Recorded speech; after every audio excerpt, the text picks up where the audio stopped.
உண்மையிலேயே ஆச்சாரியா பள்ளி இன்னும் குறிப்பா சொல்லணும் அப்படின்னா இந்த மேனேஜ்மெண்ட்டுக்கு ஒரு பெரிய பெரிய கைத்தட்டல் பெற்றோர்கள் நம்ம கொடுக்கணும். இங்க ஆடின பிள்ளைங்களுடைய பெற்றோர்கள் நீங்க உட்கார்ந்துருக்கீங்கல்ல, நீங்க கூட இவ்வளவு சந்தோஷப்பட்டிருக்க மாட்டீங்க. சொல்லி கொடுத்த இரண்டாம் தாய் அவங்க சந்தோஷப்படுறாங்க.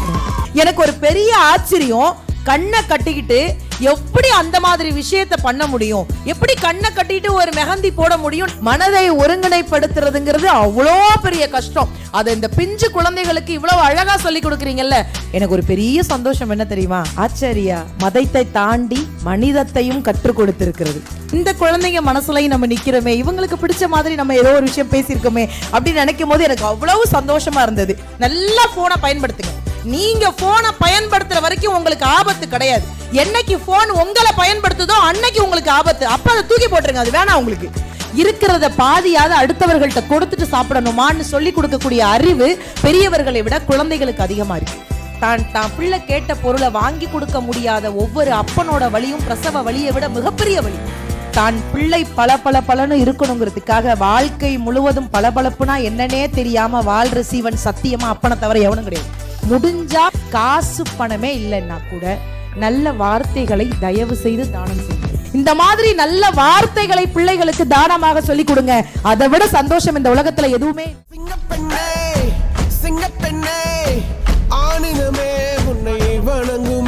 தம்பி, இந்த சாங் போடுறது மட்டும் யாருன்னு தம்பகம் சரி வரும்போது நயன்தாரா பாட்டு ஏதாவது போட்டிருக்கலாம். இல்லை அவன் பார்த்துருப்பான், அதுக்கு நீ அந்த மாதிரி இருக்கணும்ல. ஐயோ, நான் ஒரு 4 பேரை சேர்த்து வச்சிருக்கேன் சார். நீங்கள் என்ன, எனக்கு கால் வலிக்குது சார் உட்காந்து. ஏன்னா அவர் வந்ததுலேருந்து என்னை விட்டு நகரவும் மாட்டேங்கிறாரு. எவ்வளோ நேரம் இந்த மேக்கப் தாங்குங்கிறது அவருக்கு ஒரு சந்தேகம். இதில் வந்த உடனே வாசலில் ஒரு சகோதரி எனக்கு கதவு திறந்தாங்கல்ல, அங்கே நின்னாங்க சகோதரி. நானே திறந்துக்கிறேன் சகோதரின்னு. அவங்க திறந்துட்டு என் கண்ணத்தை அப்படி கிள்ளுனாங்க. எனக்கு பகீர்னு ஆயிடுச்சு. ஏன்னா நான் பேட்ச் ஒர்க் பண்ணணும்.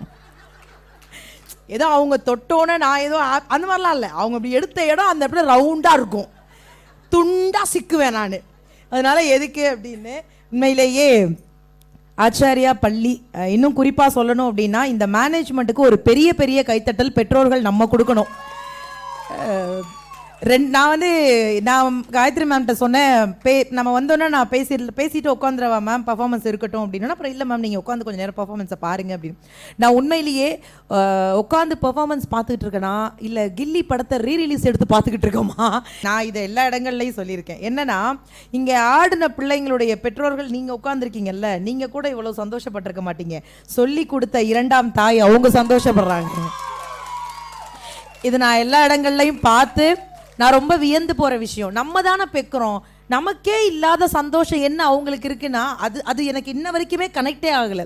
எல்லாத்தையும் விட தாங்கிட்ட படிக்கிற பிள்ளை எவ்வளோ உயரத்துக்கு போனாலும் அதை பார்த்து கீழே இருந்து கைத்தட்டக்கூடிய ஆசிரியர்கள் இன்னும் இந்த உலகத்தில் இருந்துக்கிட்டே இருக்காங்க. அவங்க இருக்கிறதுனால தான் நம்ம உயரத்துக்கு போகிறோம். அது ஒரு பெரிய சந்தோஷம். இங்கே நிறைய பெற்றோர்கள்லாம் வந்திருக்கீங்க. இல்லை ஜாலியாக இருக்க இருக்கும்ல, குஷன் சீட்டில் மத்தியானம் வேற நீ பேச கூப்பிட்ருக்கீங்க.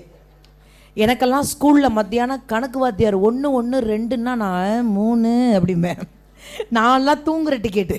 நானும் எல்லாரையும் பார்ப்பேன்.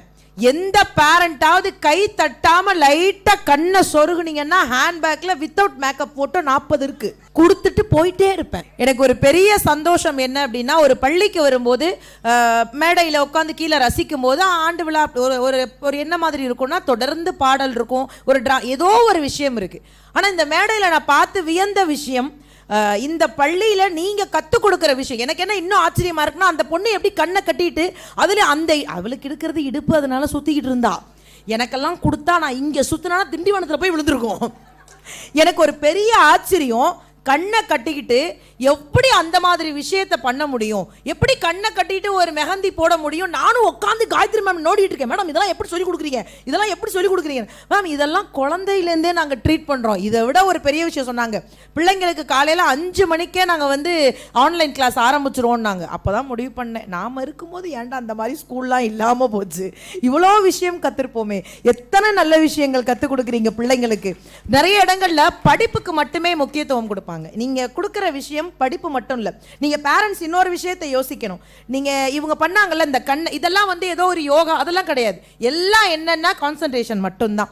உங்களுடைய மனநிலை ஒரே இடத்துல இருக்கும். இன்னைக்கு என்ன தெரியுமா நம்முடைய மனநிலை, அதை சாப்பிடணும் இதை சாப்பிடணும் அங்கே போகணும் இங்கே போகணும் இதெல்லாம் கிடையாது.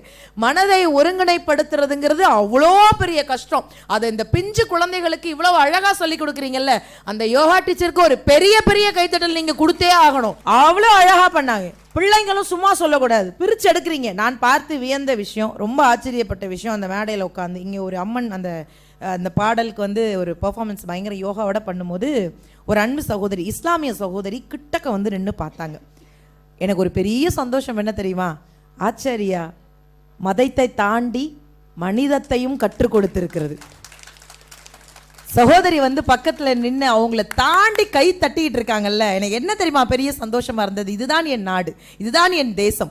இந்த பள்ளி கற்றுக் கொடுத்தது, இதுக்குள்ள வந்துட்டினா நீ வெறும் மனுஷன் மட்டும்தான், மதத்தை தூக்கிட்டு உங்களுக்குள்ள வரக்கூடாதுன்னு ரொம்ப அழகா சொல்லி கொடுத்தீங்க. அதை ஒரு பேரண்டா அவங்க நின்று கை தட்டினாங்க. எனக்கு ரொம்ப ஆச்சரியமா இருந்தது. எல்லாத்தையும் விட இங்க இருக்கிற பிள்ளைங்க, நான் உள்ள நுழையும் போது பெரியவங்களுக்கு என்ன தெரியும், ஓரளவுக்கு பெரியவங்களுக்கு என்ன தெரியும், குறிப்பா அதுலயும் எனக்கு நாங்க வந்த உடனே பயங்கர ஜாலியானது. ஒரு பள்ளிக்குள்ள வந்தா ஒரு பிரின்சிபல் மேம்னா ஹலோ மேம் வாங்க எப்படி இருக்கீங்க சாப்பிடுங்க அவ்வளோதான், அப்படி போவாங்க. எனக்கு உள்ளே வரும்போது நான் ஏதோ ஃபேர்வெல் டேக்கு வந்த மாதிரியே இருந்தது. காலேஜ் கல்ச்சுரல் ப்ரோக்ராம் வந்து உட்காந்த மாதிரி எனக்கு என்னன்னா ஒரு 5 நிமிஷம் கழிச்சு நானே பார்த்தேன், நம்ம எங்கே வந்திருக்கோம் எதுக்கு வந்திருக்கோம். என்னன்னா இந்த வந்தவங்களை வரவேற்கிற விதம்னு ஒன்று இருக்குல்ல, அது ரொம்ப அழகா சிரிச்ச முகத்தோடு எல்லா பெண்களும், அது எல்லா அவங்க பிரின்சிபல் மேடம்லாம் கிடையாது, அவங்க தான் இந்த ஆச்சாரியாவுடைய ஓனர் மாதிரி தான் நம்மளை ட்ரீட் பண்ணாங்க. இங்கே எனக்கு என்ன பெரிய சந்தோஷம்னா, உள்ள மேம் காயத்ரி மேம் கூட்டிகிட்டு போகும்போது இந்த குழந்தைங்களுக்கு என்ன தெரிஞ்சது தான் சார் பெரிய ஆச்சரியமாகவே இருந்தது. இந்த குழந்தைங்களுக்கு என்ன தெரியறதுங்கிறது உண்மையிலே ரொம்ப கஷ்டம். அதுவும் இங்கெல்லாம் காலையில் 5 மணிக்கு காயத்ரி மேம் சொல்லும்போது எனக்கு ஆச்சரியமா இருந்தது. 5 மணிக்கு அலாரம் வச்சு எழுப்பிடுவாங்களா, இது என்ன அநியாயம் பண்ணுறீங்க நீங்கள் அப்படின்னு. அதுக்கப்புறம் அவங்களே ஏகப்பட்ட ஒர்க் கொடுத்துருக்காங்க. இதுக்கு நடுவில் இந்த குழந்தைங்களுக்கு என்ன தெரியறதுங்கிறது எனக்கு ஒரு பெரிய ஆச்சரியமா இருந்தது. ஓடி வந்து அக்காங்கும் போது என்ன ஒரு பெரிய சந்தோஷம்னா, இந்த குழந்தைங்க மனசுலையும் நம்ம நிற்கிறோமே, இவங்களுக்கு பிடிச்ச மாதிரி நம்ம ஏதோ ஒரு விஷயம் பேசியிருக்கோமே அப்படின்னு நினைக்கும் போது எனக்கு அவ்வளவு சந்தோஷமா இருந்தது. அதெல்லாம் தாண்டி இந்த மேடையில் இந்த குழந்தைங்க பண்ற பர்ஃபார்மன்ஸ், இந்த பள்ளியில நிறைய விஷயங்கள் பார்த்தேன். இந்த படிப்பு மட்டுமே அப்படின்னு இல்லாம நான் ஆச்சரியப்பட்டது என்னன்னா, குழந்தைங்களுக்குன்னு தனியா இன்ஸ்டாகிராம் ஐடி இருக்கு, யூடியூப் சேனல் தனியா வச்சிருக்கீங்க. இதெல்லாம் பெரிய ஆச்சரியமா இருக்கு எனக்கு. ஏன்னா இந்த போனையே கையில கொடுக்க கூடாது. நான் 2 விஷயம் சொல்றேன் சார். போனால நிறைய நல்லதும் இருக்கு, நிறைய கெட்டதும் இருக்கு. நான் இங்க இருக்கிற பிள்ளைங்களுக்கு ஒரு விஷயம் சொல்றேன், நல்லா போனை பயன்படுத்துங்க. நீங்க போனை பயன்படுத்துற வரைக்கும் உங்களுக்கு ஆபத்து கிடையாது. என்னைக்கு போன் உங்களை பயன்படுத்துதோ அன்னைக்கு உங்களுக்கு ஆபத்து. அப்ப அதை தூக்கி போட்டுருங்க, அது வேணாம் உங்களுக்கு. அதை பேரண்ட்ஸும் ஃபாலோ பண்ணுங்க. போனை கொடுக்கறதுக்கு பயப்படவே கூடாது. இன்னைக்கு இருக்கிற பிள்ளைங்க புத்திசாலி பிள்ளைங்க. இந்த போன் வந்ததுக்கு அப்புறம் நிறைய பேர் வீட்டில் என்ன தெரியுமா பிரச்சனை, அந்த நெருக்கம் அப்படிங்கிறது சுத்தமா இல்லாம போச்சு. வாழ்க்கையில் இந்த போன் வந்ததுக்கு அப்புறம் இவ்வளவு பிரச்சனை இருக்கு. ஆனா என்ன நான் இங்க பாக்குற விஷயம், குழந்தைங்களுக்கு யூடியூப் சேனல்னா என்ன, குழந்தைங்க தன்னை தானே செதுக்கிக்கிறதுக்கு ஒரு வழி. இன்ஸ்டாகிராம்ல எத்தனையோ தேவையில்லாத விஷயங்கள் இருக்கும்போது நீ யோகா, இந்த வயசுல ஒரு குழந்தை யோகா பண்ணி ஒரு போஸ்ட் போடுது, ஒரு ரீல்ஸ் போடுதுன்னா அதை பார்க்குற இன்னொரு குழந்தை அதை கத்துக்கணும்னு ஆசை வரும். தான் மட்டும் கத்துக்காம தன்னை பார்க்குற குழந்தைங்களும் கத்துக்கணுங்கிற ஒரு நல்ல நோக்கத்தோட அந்த இன்ஸ்டாகிராம் யூடியூப் சேனல் ஓபன் பண்ணிருக்கீங்கல்ல, உங்களுக்கு உண்மையிலே இந்த செல்ல குட்டிகளுக்கு நிறைய நாங்க தான் உங்களை வாழ்த்துக்கிட்டே இருக்கணும். அவ்வளவு அழகா பண்றீங்க. எனக்கு நான் பார்க்குற விஷயம், நான் ரொம்ப ஆச்சரியப்படுற விஷயம், இன்னைக்கு இருக்கிற குழந்தைங்களுக்கு கிடைக்கிறது எங்களுக்கெல்லாம் கிடைக்காம இருக்கிறது. அதனால நீங்க சரியா இதை பயன்படுத்திக்கணும். நாங்கள் படிக்கும்போது பள்ளியில் ஒரு ஆண்டு விழா கூட எங்களுக்கெல்லாம் சரியாக நடந்ததில்லை. நான் அப்படிலாம் நான் பல நாள் மேடை ஏறும்போது எனக்கு ஆசையாக இருக்கும், சே நம்மளும் சின்ன பிள்ளைல இப்படி ஆடி இருக்கலாமே, நம்மளும் சின்ன பிள்ளை இப்படி யோகா கற்றுருக்கலாமே, நிறைய விஷயங்கள் இருக்குது. ஆனால் இன்னைக்கு உங்களுக்கு எல்லாமே கிடைச்சிருக்கிறத சரியாக பயன்படுத்துங்க. நம்ம நினச்சிக்கிட்டு இருக்கோம் இவங்களுக்கு ஒன்றுமே தெரியாதுன்னு, இவங்களுக்கு தான் சார் எல்லாமே தெரியுது. யார்கிட்ட என்ன பேசணும், யார்கிட்ட எப்படியெல்லாம் பேசணும், எல்லாம் தெரிந்த குழந்தைகள் இன்னைக்கு நமக்கு இருக்காங்கல்ல. எனக்கு ரொம்ப பிடிச்ச விஷயம் என்ன தெரியுமா, இன்னைக்கு வேணா பெற்றோர்கள் சில நேரங்களில் சில பேர் மாறி இருப்பாங்க, ஆனால் பிள்ளைங்க எல்லாம் ஒரே நேரமாக இருப்பாங்க. சுகி சிவம் ஐயா ரொம்ப அழகாக சொன்னார். ஒரு கிளாஸ் ரூமில் ஒரு வாத்தியார் எல்லா குழந்தைங்களுக்கும் பிஸ்கட் கொடுத்துருக்காரு. கொடுத்த அடுத்த நிமிஷம் ஒரு கேள்வி கேட்டிருக்காரு, இந்த பிஸ்கட்டை நீ எப்படி சாப்பிட்டா சந்தோஷப்படுவ அப்படின்னு. சுகி சிவமையா அவருடைய புத்தகத்துல சொல்லியிருந்தார். ஒரு குழந்தை ரொம்ப அழகா சொன்னிச்சான், இந்த பிஸ்கட்ல நான் ஜாம் தடவி சாப்பிட்டா பிடிக்கும், ஒரு குழந்தை டீ தொட்டு சாப்பிட்டா பிடிக்கும், ஒரு குழந்தை காஃபி தொட்டு சாப்பிட்டா பிடிக்கும்னு. ஒரு குழந்தை ரொம்ப அழகா சொன்னிச்சான், இதை பாதிய பிட்டு என் நண்பன்கிட்ட கொடுத்துட்டு சாப்பிட்டா பிடிக்கும்னு சொன்னாங்கன்னா, இன்னைக்கு இருக்கக்கூடிய குழந்தைகள் நமக்கு கத்துக் கொடுக்கறது என்ன தெரியுமா, இருக்கிறத பாதியாவது அடுத்தவர்கள்ட்ட கொடுத்துட்டு சாப்பிடணுமான்னு சொல்லி கொடுக்கக்கூடிய அறிவு பெரியவர்களை விட குழந்தைகளுக்கு அதிகமா இருக்கு. பெற்றோர்கள் நாம என்ன சொல்லி கொடுக்கணும்னா சில விஷயங்கள் மட்டும் சொல்லி கொடுக்கணும். இந்த ஒழுக்கம், இந்த ஆச்சாரியா நான் உள்ள நுழைஞ்சதுல இருந்து முடிவு பண்ணிட்டேன், இங்க இருக்கிற எல்லா பிள்ளைங்களுக்கும் ஒழுக்கம் ஃபர்ஸ்ட் கிளாஸ்ல இருக்கும். ஏன்னா இவங்க தான் ஆரம்ப காலத்துல, அதாவது சொல்லுவாங்கல்ல 5 விளையாது 50 விளையாதுன்னு, இவங்க 5 வளைச்சிடுறாங்க. இனி உன் வாழ்க்கையில எல்லாமே சக்சஸ் தான் அப்படின்னு. பிள்ளைங்களுக்கு நாம சொல்லி கொடுக்கறதுக்கு முன்னாடி நாம சரியா இருக்கணும். இன்னைக்கு நீங்க நினைக்கிற மாதிரி கிடையாது. கேள்வி கேட்கக்கூடிய சமூகம் வந்துருச்சு. கேள்வி கேட்கக்கூடிய இடத்துல நம்ம பிள்ளைங்க, நம்ம நினைக்கிறோம் 5 வயசு பிள்ளை தானே, அவன் 1002 கேள்வி கேட்கிறான். எந்த குழந்தை பள்ளிக்கூடத்துக்கு உள்ள போகும்போது பயத்தோட போகுதோ அந்த குழந்தைய பெத்த நாம பிற்காலத்துல பயம் இல்லாம வாழலாம். எந்த குழந்தை பள்ளிக்கூடத்துக்குள்ள போகும்போது பயமே இல்லாம போகுதோ சத்தியமா நம்மெல்லாம் பயத்தோட தான் வாழணும் பிற்காலத்துல. பட் நீங்க உடனே இதுக்குள்ள வரும்போது பயப்படணுமா? கண்டிப்பா பயப்படணும். ஆசிரியர்களுக்கு பயப்படணும், படிப்புக்கு பயப்படணும், ஒழுக்கத்துக்கு பயப்படணும், எல்லாத்துக்குமே பயப்படணும். பிள்ளைங்களை அடிக்கவே கூடாது அப்படின்னு நினைச்சிங்கன்னா உங்க பிள்ளைங்களை நீங்க பள்ளிக்கூடத்துல சேர்த்திருக்கவே கூடாது. கொண்டு வந்து இங்க உள்ள விடுறோம்ல, இந்த உலகத்திலேயே மிகப்பெரிய சக்தி என்ன பொறுத்த வரைக்கும் ஆசிரியர்கள் தான். பெரிய இடத்துக்கு போனதுக்கு அப்புறம் இதே ஆச்சரிய பள்ளிக்கு வந்து ஆச்சரியப்படுற மாதிரி உங்க பிள்ளைங்க நிறைய விஷயம் பண்ணணும். அதுதான் அவங்களுக்கு சந்தோஷம். நான் இன்னொரு விஷயம் சொல்லட்டுமா, இப்படி கால் கடுக்க நிக்கிறாங்கல்ல, இன்னைக்கு நீங்க மேடையில பார்த்த பெர்ஃபார்மன்ஸ் ஒரு 10 நிமிஷமா இருக்கலாம், ஆனால் இதற்காக 1 மாத காலம் தூங்காம வேலை பார்த்த ஆசிரியர்கள் இங்க நின்றுட்டு இருக்காங்க. பெரிய ஆச்சரியம் எனக்கு, உங்களால மட்டும் எப்படி முடியுது? பெருசா தாய்மை தான் வந்து எல்லாரும் சொல்லுவாங்க, தியாகத்தினுடைய மறு உருவம் தாய்மை அப்படின்னு சொல்லுவாங்க. இங்க இருக்கக்கூடிய ஆசிரியர்களை பார்க்கும்போது எனக்கு அதுவே தோத்து போயிருச்சோன்னு தோணும். நான் எல்லா மேடைகளுக்கு போகும்போதும் நான் ஒரே ஒரு விஷயத்தை அந்த மேடையில சொல்வதற்கு எப்பவுமே நான் பெருமைப்படுவேன். நான் ஒரு கறிக்கடைக்காரோட பொண்ணு, எங்க அப்பா ஒரு கூலி தொழிலாளி, அவ்வளவுதான். அது ஒரு பெரிய எனக்கு அது பெரிய சாதனையா இருக்கும். உலகத்திலேயே மிகப்பெரிய வலி பிரசவ வலின்னு சொல்லுவாங்க. சத்தியமா இனிமே சொல்லக்கூடாது. உலகத்திலேயே மிகப்பெரிய வலி பிரசவ வலியை விட ஒரு மிகப்பெரிய வலி என்ன தெரியுமா?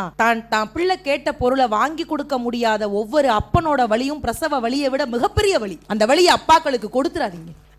வாழ்க்கை பாடம்னு ஒண்ணு இருக்குல்ல சார், அது அப்பாக்கள் மாதிரி எக்ஸ்பிளனேஷன் கொடுக்கறதுக்கு இந்த உலகத்துல யாருமே கிடையாது சார். தயவு செய்து அப்பாக்களுடைய அன்பை நிறைய சொல்லி கொடுங்க. நான் நிறைய ஒரே ஒரு விஷயத்தோட முடிச்சிடுறேங்க. பிள்ளைகளுக்கு எனக்கு தெரிஞ்சு இந்த கரிக்குலர் ஆக்டிவிட்டிஸ் இருக்கா மேடம், இது இருக்கா மேடம்னு உங்கள்கிட்ட கேட்கறதுக்கெல்லாம் நமக்கு திராணி இல்லை. ஏன்னா நீங்கள் ஒரு லிஸ்ட் வச்சுருக்கீங்க, அதை படிக்கிறதுக்கும் நமக்கு நேரம் இல்லை. என்ன மேடம் ஒன்றையாவது விட்டு வச்சுருக்கீங்களா? யோகாவில் ஆரம்பித்து, ஸ்விம்மிங்கில் ஆரம்பித்து, இவங்க ஸ்போர்ட்ஸில் ஆரம்பித்து, எஜுகேஷனில் ஆரம்பித்து, இந்த உலகத்திலேயே கண்ணை கட்டிக்கிட்டு உங்களால் எல்லாம் எனக்கு என்னமோ சிட்டி ரோபோ மாதிரி புக்கை வச்சா கூட மனப்பாடம் பண்ணி தூக்கிற அளவுக்கு பிள்ளைங்களை வளர்த்துட்டீங்க. இதுக்கப்புறம் என்ன பண்ண முடியும் உங்களால்? நபிகள் நாயகம் ஒரு முறை ரோட்ல நடந்து தன் கூட பயணிச்சவங்களோட போயிட்டு இருந்தாராம். அப்ப கூட்டத்துல ஒருத்தர் குளிர்ல நடுங்கிட்டு இருந்தாராம். அவருக்கு தான் போட்டிருந்த சட்டையை கலட்டி மாட்டி விட்டுட்டு போய்கிட்டே இருந்தாராம். கூட இருந்தவர் கேட்டாராம், போட்டிருந்த சட்டை நல்ல சட்டை, உள்ள இருந்ததாவது கொஞ்சம் பழசு, அதை கலட்டி கொடுத்துருக்கலாமே நபியேன்னு சொன்னப்போ நபிகள் நாயகம் ரொம்ப அழகா சொன்னாராம், அடுத்தவர்களுக்கு கொடுப்பது என்று முடிவு செய்து விட்டால் நம்மிடத்தில் இருப்பதிலேயே சிறந்ததை மட்டும்தான் அடுத்தவர்களுக்கு கொடுக்க வேண்டும் சொன்னாருன்னா நீங்க அடுத்தவர்களுக்கு கொடுத்து பழகுங்க. சின்ன பிள்ளைங்கள்ட்டே அதை சொல்லிக் கொடுங்களேன். இதை விட சந்தோஷம் இந்த உலகத்துல எதுவுமே கிடையாதுங்க. அடுத்தவர்களுக்கு கொடுத்து பழகுங்கள். அது சந்தோஷமாக இருந்தாலும் சரி. சில பேர் என்கிட்ட கேட்பாங்க, மேடம் காசு இருக்கு கொடுக்குறோம், காசே இல்லைன்னா என்ன கொடுப்பாங்கன்னு கேட்கும்போது நான் ஒரே ஒரு விஷயம் அழகா சொல்லிக்கிட்டே இருக்கேன். இப்ப வரைக்கும் எல்லா மேடைகள்லையும் காசு பணமே இல்லைன்னா கூட நல்ல வார்த்தைகளை தயவு செய்து தானம் செய்யுங்கள். நல்ல வார்த்தையை தானம் பண்ணுங்க சார். நீ நல்லா இருப்ப, நீ சூப்பரா பண்ற, பர்ஃபார்மன்ஸ் வேற லெவல்ல இருக்கு, ஆச்சாரியா பள்ளி இன்னும் பெரிய பெரிய லெவலுக்கு வரணும், ஆசிரியர்கள் ரொம்ப அழகா சொல்லி கொடுக்கறாங்க, அவங்க இருக்கிற வரைக்கும் நமக்கு என்ன கவலை? இந்த மாதிரி நல்ல வார்த்தைகளை பிள்ளைகளுக்கு தானமாக சொல்லி கொடுங்க. அதை விட சந்தோஷம் இந்த உலகத்துல எதுவுமே இல்லை என்று சொல்லி இந்த அருமையான வாய்ப்பிற்கு நன்றி கூறி, கேட்டு ரசித்த அத்துணை நல்ல உள்ளங்களுக்கும் கூடுதல் நன்றி கூறி, மேனேஜ்மெண்ட்டுக்கும் பெரிய பெரிய நன்றி சொல்லி இந்த வாய்ப்பிற்கு நன்றி கூறி விடைபெறுகிறேன். நன்றி, வணக்கம். Thank you. Acharya World Class Education.